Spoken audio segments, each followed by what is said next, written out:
Doctor Tejaswini राहुड, मानची hill मध्ये मी कार्यरत आहे ऑफ्थॅल्मॉलॉजिस्ट साठी. म्हणजे इथे वेगवेगळ्या प्रकारच्या सर्जरीज आम्ही करत असतो.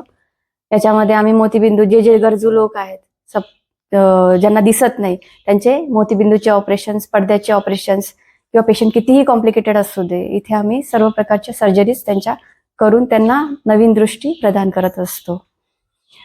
परिसरातल्या सर्व लोकांना मी आवाहन करते की ज्यांना पण डोळ्यांचे काहीही प्रॉब्लेम असू देत, मोतीबिंदू असू दे, काचबिंदू असू दे, पडद्याचा प्रॉब्लेम असू दे किंवा आतमधल्या रेटिनाचा प्रॉब्लेम असू दे, सर्व प्रकारचे उपचार मानची हिलमध्ये केले जातात. तर परिसरातल्या सर्व लोकांनी याचा अवश्य लाभ घ्यावा.